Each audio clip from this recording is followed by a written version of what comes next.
Hi children, welcome to online class. ಪ್ರೀತಿಯ ವಿದ್ಯಾರ್ಥಿಗಳೇ, ನಾವಿವತ್ತು ವ್ಯಾಕರಣದಲ್ಲಿ 9ನೆಯ ಪಾಠವಾಗಿರುವಂತಹ ವಾಕ್ಯಗಳು ಈ ಪಾಠದ ಬಗ್ಗೆ ಅಭ್ಯಾಸ ಮಾಡೋಣ.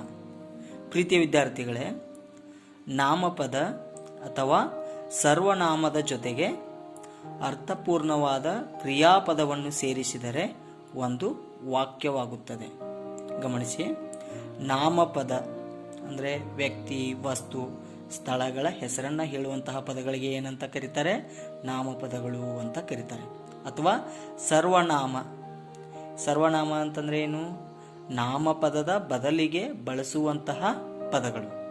ಹೀಗೆ ನಾಮಪದ ಅಥವಾ ಸರ್ವನಾಮದ ಜೊತೆಗೆ ಅರ್ಥಪೂರ್ಣವಾದ ಕ್ರಿಯಾಪದವನ್ನು ಸೇರಿಸಿದರೆ ಒಂದು ವಾಕ್ಯ ಆಗುತ್ತದೆ. ನೋಡಿ, ನಾಮಪದ ಅಥವಾ ಸರ್ವನಾಮದ ಜೊತೆಗೆ, ನಾಮಪದ ಆಗಿರಬಹುದು ಅಥವಾ ಸರ್ವನಾಮ ಪದ ಆಗಿರಬಹುದು, ಅದರ ಜೊತೆಗೆ ಅರ್ಥಪೂರ್ಣವಾಗಿರುವಂತಹ ಅಂದರೆ ಸರಿಯಾದ ಅರ್ಥವನ್ನು ಕೊಡುವಂತಹ ಕ್ರಿಯಾಪದವೊಂದನ್ನು ಸೇರಿಸಿದರೆ ಒಂದು ವಾಕ್ಯವಾಗುತ್ತದೆ. ನೋಡಿ, ನಾಮಪದ ಅಥವಾ ಸರ್ವನಾಮದ ಜೊತೆಗೆ ಅರ್ಥಪೂರ್ಣವಾದ ಕ್ರಿಯಾಪದವನ್ನು ಸೇರಿಸಿದರೆ ಒಂದು ವಾಕ್ಯವಾಗುತ್ತದೆ. ಉದಾಹರಣೆಗೆ ಗಮನಿಸಿ, ಗಿರೀಶನು ಓದುತ್ತಾನೆ. ಗಿರೀಶನು ಅನ್ನೋದು ನಾಮಪದ, ಓದುತ್ತಾನೆ ಅನ್ನೋದು ಕ್ರಿಯಾಪದ.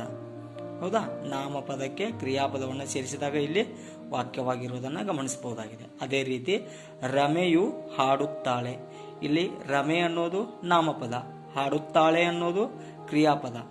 ಇಲ್ಲಿ ನಾಮಪದದ ಜೊತೆಗೆ ಕ್ರಿಯಾಪದ ಕೂಡಿಕೊಂಡು ವಾಕ್ಯವಾಗಿರುವುದನ್ನು ಗಮನಿಸಬಹುದಾಗಿದೆ.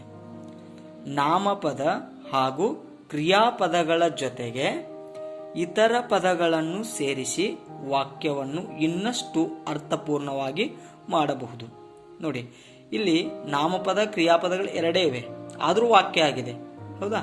ಅದೇ ರೀತಿ ನಾಮಪದ ಹಾಗೂ ಕ್ರಿಯಾಪದಗಳ ಜೊತೆಗೆ, ನೋಡಿ, ನಾಮಪದ ಹಾಗೂ ಕ್ರಿಯಾಪದಗಳ ಜೊತೆಗೆ, ನಾಮಪದ ಹಾಗೂ ಕ್ರಿಯಾಪದಗಳ ಜೊತೆಗೆ ಇತರ ಪದಗಳನ್ನು ಸೇರಿಸಿ ವಾಕ್ಯವನ್ನು ಇನ್ನಷ್ಟು ಅರ್ಥಪೂರ್ಣವಾಗಿ ಮಾಡಬಹುದು. ಹೇಗೆ ಅನ್ನೋದನ್ನು ಗಮನಿಸಿ. ಉದಾಹರಣೆಗೆ, ಗಿರೀಶನು ಪಾಠವನ್ನು ಓದುತ್ತಾನೆ.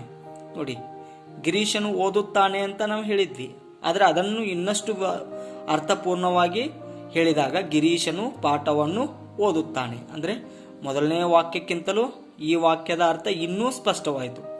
ಅದೇ ರೀತಿ ಗಿರೀಶನು ಶಾಲೆಯಲ್ಲಿ ಪಾಠವನ್ನು ಓದುತ್ತಾನೆ. ನೋಡಿ, ನಾವು ಅದರ ಅರ್ಥವನ್ನು ಹೇಗೆ ಸ್ಪಷ್ಟೀಕರಣ ಮಾಡುತ್ತಾ ಹೋಗುತ್ತೇವೆಯೋ ಆ ವಾಕ್ಯ ಅಷ್ಟೊಂದು ವಿಸ್ತೀರ್ಣವಾಗುತ್ತಾ ಹೋಗುತ್ತೆ ಮತ್ತು ಅರ್ಥಪೂರ್ಣವಾಗುತ್ತಾ ಹೋಗುತ್ತೆ. ಹೌದಾ? ಅದೇ ರೀತಿ ನೋಡಿ, ರಮೆಯು ಹಾಡುತ್ತಾಳೆ. ರಮೆಯು ಚೆನ್ನಾಗಿ ಹಾಡುತ್ತಾಳೆ. ಗೊತ್ತಾಯ್ತಾ ವಿದ್ಯಾರ್ಥಿಗಳೇ? ನಾವು ಇದುವರೆಗೂ ಏನು ಮಾಡಿದ್ವಿ? ವಾಕ್ಯಗಳು ಈ ಪಾಠವನ್ನು ಅಭ್ಯಾಸ ಮಾಡಿದ್ವಿ. ಹೌದಾ? ವಾಕ್ಯಗಳು ಅಂದರೆ ಏನು?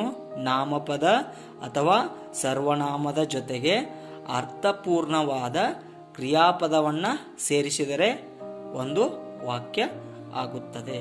ಉದಾಹರಣೆಗೆ, ಗಿರೀಶನು ಓದುತ್ತಾನೆ, ರಮೆಯು ಹಾಡುತ್ತಾಳೆ. ಈ ಎರಡು ವಾಕ್ಯಗಳನ್ನ ನಾವು ಗಮನಿಸಬಹುದಾಗಿದೆ. ಅದೇ ರೀತಿ ನಾಮಪದ ಹಾಗೂ ಕ್ರಿಯಾಪದಗಳ ಜೊತೆಗೆ ಇತರ ಪದಗಳನ್ನು ಸೇರಿಸಿದಾಗ ವಾಕ್ಯವನ್ನು ಇನ್ನಷ್ಟು ಅರ್ಥಪೂರ್ಣವಾಗಿ ಮಾಡಬಹುದು. ಉದಾಹರಣೆಗೆ ಗಮನಿಸಿ, ಗಿರೀಶನು ಪಾಠವನ್ನು ಓದುತ್ತಾನೆ. ಹೌದಾ? ಗಿರೀಶನು ಶಾಲೆಯಲ್ಲಿ ಪಾಠವನ್ನು ಓದುತ್ತಾನೆ. ರಮೆಯು ಹಾಡುತ್ತಾಳೆ. ರಮೆಯು ಚೆನ್ನಾಗಿ ಹಾಡುತ್ತಾಳೆ. ಹೌದಾ? ಪ್ರೀತಿಯ ವಿದ್ಯಾರ್ಥಿಗಳೇ, ಇದುವರೆಗೂ ನಾವು ವಾಕ್ಯಗಳು ಈ ಪಾಠದ ಬಗ್ಗೆ ತಿಳಿದುಕೊಂಡಿದ್ದೇವೆ.